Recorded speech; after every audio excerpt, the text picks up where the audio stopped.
ಚಿಕ್ಕಮಾಗರವಳ್ಳಿ ತಿಮ್ಮೇಗೌಡ ರವಿ ಎಂಬ ಹೆಸರಿನವನಾದ ನಾನು ವಿಧಾನ ಪರಿಷತ್ತಿನ ಸದಸ್ಯನಾಗಿ ನಿರ್ವಾಚನ ಹೊಂದಿದವನಾಗಿ ವಿಧಿದ್ವಾರ ಸ್ಥಾಪಿತವಾದ ಭಾರತದ ಸಂವಿಧಾನದ ವಿಷಯದಲ್ಲಿ ಶ್ರದ್ಧೆಯಿಂದಲೂ ನಿಷ್ಠೆಯಿಂದಲೂ ಕೂಡಿರುತ್ತೇನೆಂದು ನಾನು ಭಾರತದ ಪರಮಾಧಿಕಾರವನ್ನು ಮತ್ತು ಸಮಗ್ರತೆಯನ್ನು ಸಮರ್ಥಿಸುತ್ತೇನೆಂದು ನಾನು ಈಗ ಕೈಗೊಳ್ಳಲಿರುವ ಕರ್ತವ್ಯವನ್ನು ಶ್ರದ್ಧಾಪೂರ್ವಕವಾಗಿ ನಿರ್ವಹಿಸುತ್ತೇನೆಂದು ಭಗವಂತನ ಹೆಸರಿನಲ್ಲಿ ಪ್ರಮಾಣ ಮಾಡುತ್ತೇನೆ. ಸತ್ಯನಿಷ್ಠೆಯಿಂದ ಪ್ರತಿಜ್ಞೆ ಮಾಡುತ್ತೇನೆ.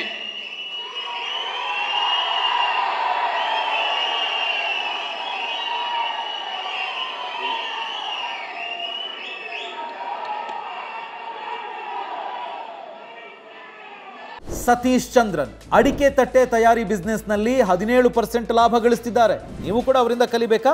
ಅವ್ರ ಜೊತೆ ವಿಡಿಯೋ ಕಾಲ್ನಲ್ಲಿ ಮಾತಾಡಬೇಕಾ? ಈಗಲೇ ಫ್ರೀಡಮ್ ಆ್ಯಪ್ ಡೌನ್ಲೋಡ್ ಮಾಡಿ.